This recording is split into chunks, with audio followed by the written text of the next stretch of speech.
Seja bem-vindo, caro ouvinte. Hoje eu lerei o conto A Máscara da Morte Escarlate, de Edgar Allan Poe.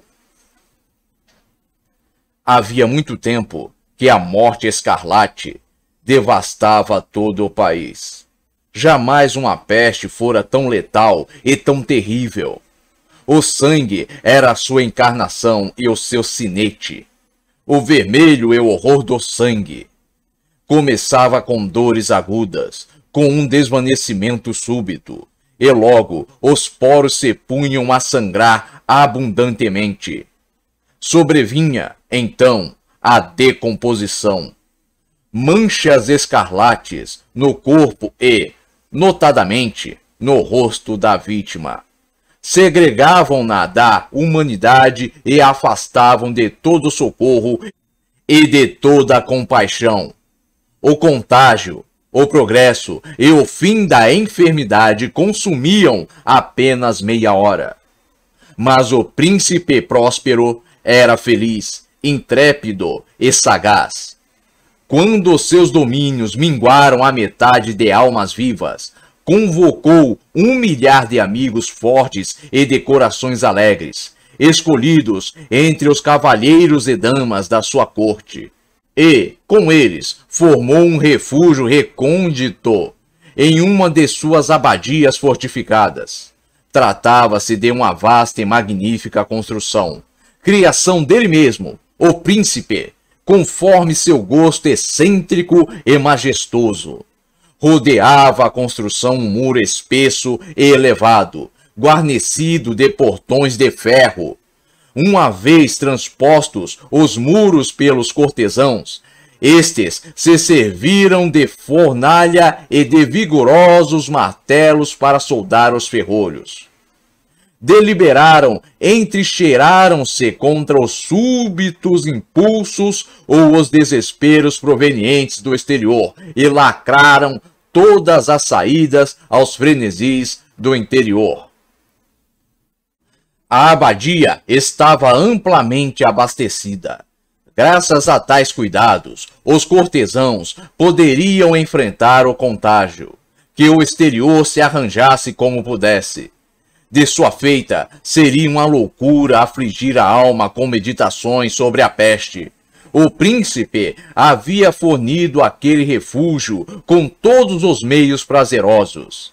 Havia bufões, improvisadores, bailarinos, músicos, formosuras de todas as espécies. E havia, também, o vinho. Todas essas belas coisas havia no interior, além da segurança. Lá fora, disseminava-se a morte escarlate.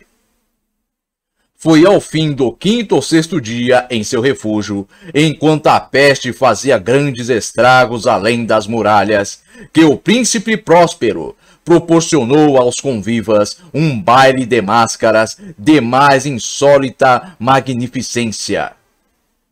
Que quadro voluptuoso era o baile de máscaras! Permitam-me descrever os salões onde o festim ocorreu. Havia uma série de 7 salões imperiais. Em muitos palácios, esta série de salões forma amplas perspectivas, em linha reta, quando as portas se descerram de par em par, de tal forma que a vista penetra até o fundo sem qualquer obstáculo.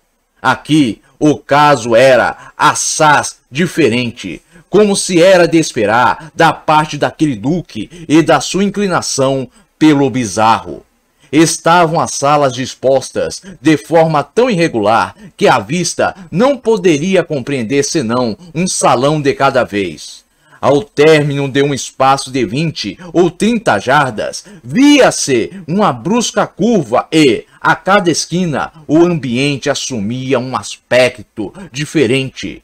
À direita e à esquerda, e ao meio de cada parede, uma alta e estreita janela gótica abria-se para um corredor fechado que seguia a sinuosidade dos cômodos. Cada janela era guarnecida de vitrais, cujas cores harmonizavam-se com a tonalidade dominante da decoração do salão, para o qual se abria. O que ocupava a extremidade oeste, por exemplo, era decorado de azul e os vitrais eram de um azul vívido. O segundo dos salões era decorado e guarnecido de cor púrpura e os vitrais eram igualmente purpúreos. O terceiro era completamente verde e verdes eram também as janelas. O quarto, alaranjado, estava iluminado por uma janela igual de cor. O quinto era branco e o sexto, violeta. O sétimo era rigorosamente forrado por tapeçaria de veludo negro, que revestia o teto e as paredes, e que caía em pesadas rugas sobre um tapete do mesmo material e de mesma cor. Mas, neste salão, a cor dos vitrais não correspondia ao da decoração. Os vitrais eram escarlates, de uma tonalidade intensa de sangue. Ora, em nenhuma daquelas salas se viam lâmpadas ou candelabros em meio à profusão de adornos em ouro, que se espalhavam em todos os cantos, ou se dependuravam ao teto. Não havia lâmpadas ou velas. Luz alguma dessa natureza emanava na sequência de salas. Porém, nos corredores que as envolviam, exatamente em frente de cada janela, elevava-se uma pesada trípode com um braseiro, a projetar seus raios através dos vitrais coloridos, iluminando deslumbrantemente a sala.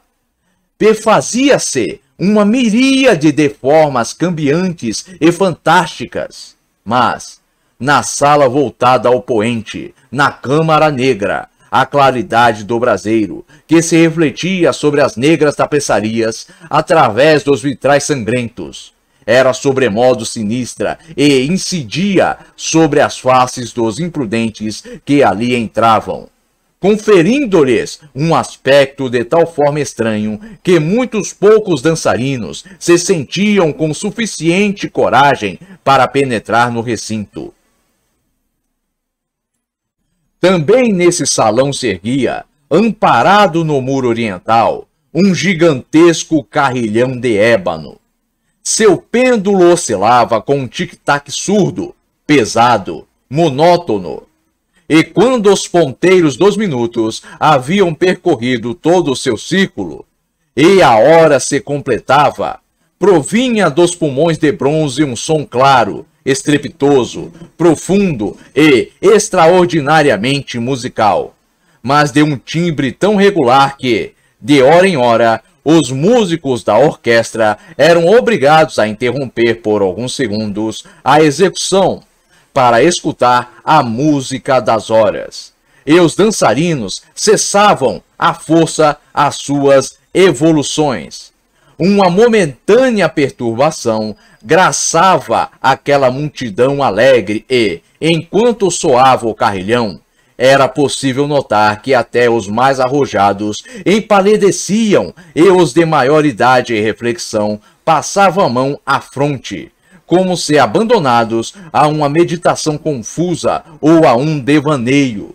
E, mal se dissipava o eco das horas, circulava no ambiente leves risadas.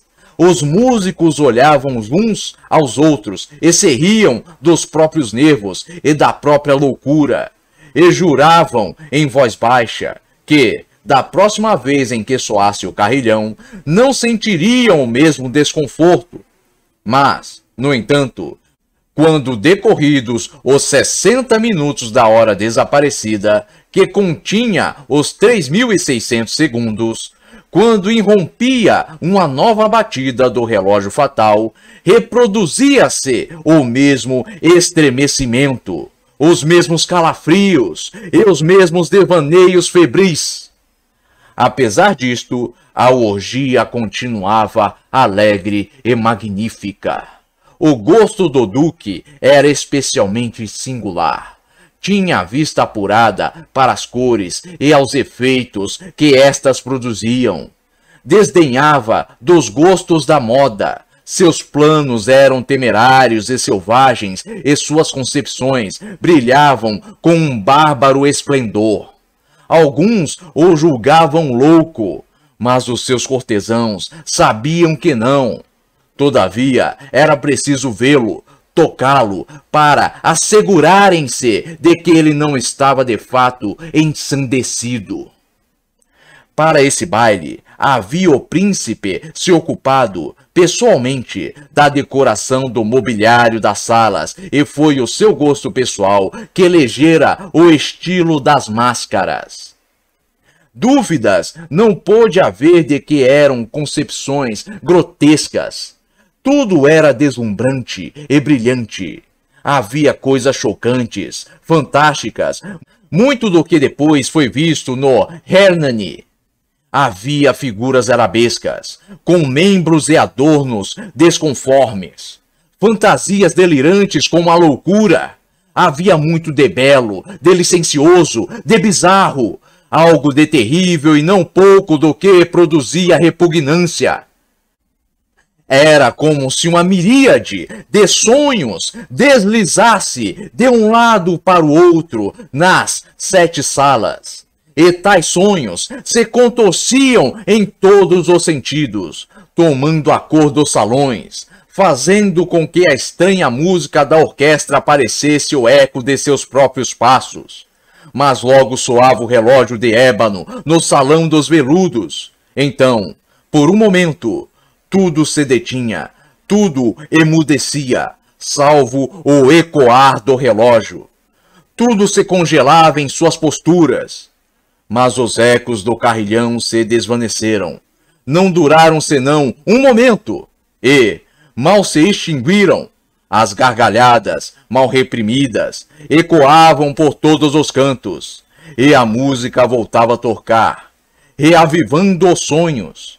Aqui e ali, os dançarinos retomavam as evoluções, mais alegre do que nunca, refletindo a cor dos vitrais atrás dos quais fluíam os raios do braseiro. Porém, no salão do extremo ocidental, não havia máscara alguma que se atrevesse a penetrar, porque a noite declinava. Ali se descerrara uma luz de um escarlate profundo, através dos vitrais cor de sangue, e a escuridão das cortinas tingidas de negro era aterradora. E, para aqueles que punham os pés sobre os tapetes, brotava do relógio de ébano um clangor ainda mais pesado, mais solenemente enérgico do que o que chegava aos ouvidos dos mascarados que se divertiam nos salões mais distantes. Mas esses outros salões estavam repletos, e o coração da vida ali febrilmente pulsava. E o baile continuava. Chegava ao seu ápice, quando do carrilhão soou a meia-noite. Então, como já se disse, a música parou. Os que dançavam detiveram-se em suas evoluções, e a angustiante imobilidade a tudo dominou.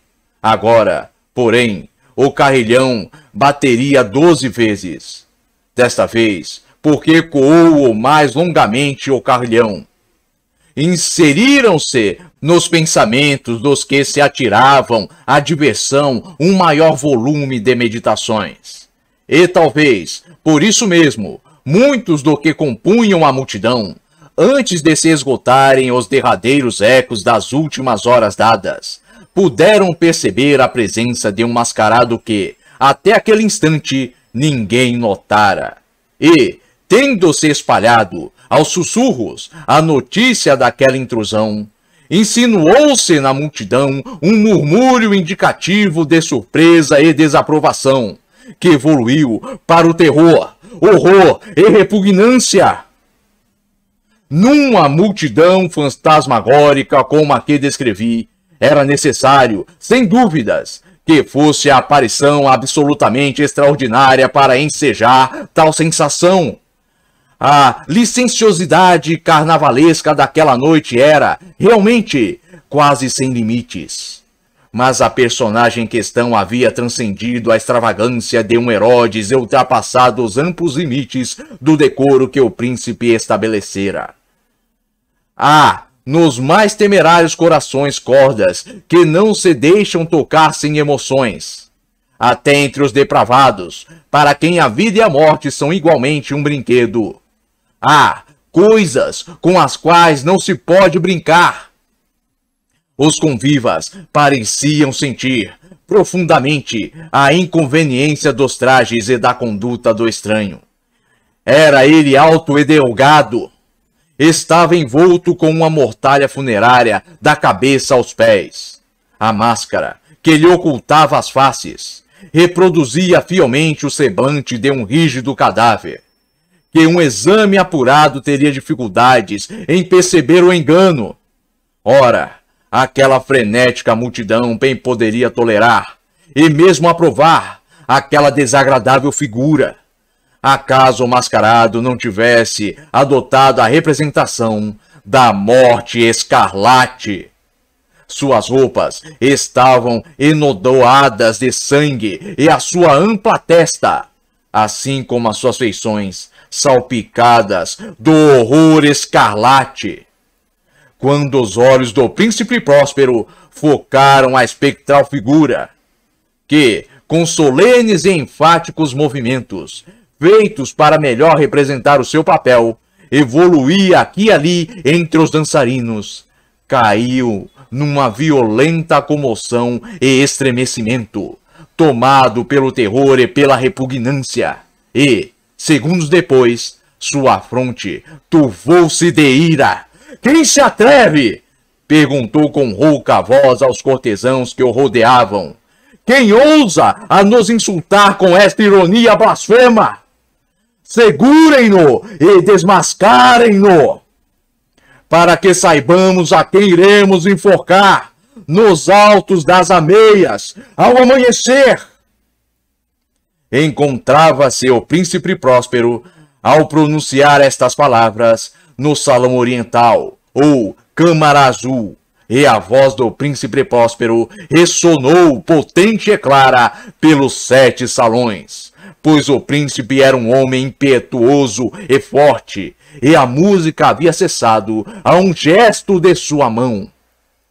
Estes fatos ocorriam no salão oriental, sendo o príncipe ladeado por um grupo de pálidos cortesãos. No início, enquanto falava o príncipe, o grupo se movimentou levemente na direção do intruso, que esteve, por um momento, quase ao alcance de suas mãos, mas que agora, com os passos firmes e majestosos, se acercava cada vez mais do príncipe. Mas, em razão do indefinível terror que a audácia do mascarado havia inspirado em todos aqueles que ali se reuniam, ninguém estendeu a mão para agarrá-lo, mesmo quando, sem qualquer obstáculo, passou a 2 passos da pessoa do príncipe. E tanto que a mesma assembleia, como que obediente a um só movimento, recuou do centro do salão às paredes. O mascarado seguiu, sem interrupção, o seu caminho, com os mesmos passos solenes e bem medidos, com os quais, desde o início, se distinguira, passando da sala azul à púrpura, da sala verde à alaranjada, e desta à branca, e da branca à violeta, sem que houvesse quem o detivesse. Então o príncipe Próspero, tomado de ira e de vergonha pela covardia momentânea, precipitou-se através das 6 salas, sem que ninguém o seguisse, porque um temor mortal se apoderara de todos os convivas. Brandiu um punhal e se aproximou a uma distância de 3 ou 4 passos do fantasma que se retirava, quando este último, ao aproximar-se da sala de veludo, voltou-se bruscamente, afrontando aquele que o perseguia. Ecoou um grito agudo e o punhal caiu, como um relâmpago, sobre o tapete fúnebre, onde o príncipe Próspero, tombou morto instantaneamente. Então, invocando a frenética coragem do desespero, a multidão de mascarados precipitou-se à sala negra e, agarrando-se ao desconhecido, que se mantinha imóvel ereto como uma grande estátua à sombra do carrilhão, viu-se pressa de um terror inominável. Ao perceber que não havia forma tangível alguma sob a mortalha e sob a máscara cadavérica, todos reconheceram, então, que ali estava presente a Morte Escarlate.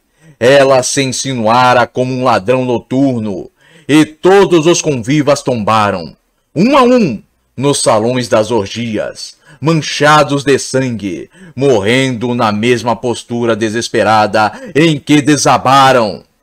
E a vida do relógio de ébano se extinguiu com a do último daqueles seres silenciosos, e murcharam as chamas dos braseiros, e as trevas, e a ruína, e a morte escarlate deitaram sobre tudo o seu ilimitado domínio. Fim.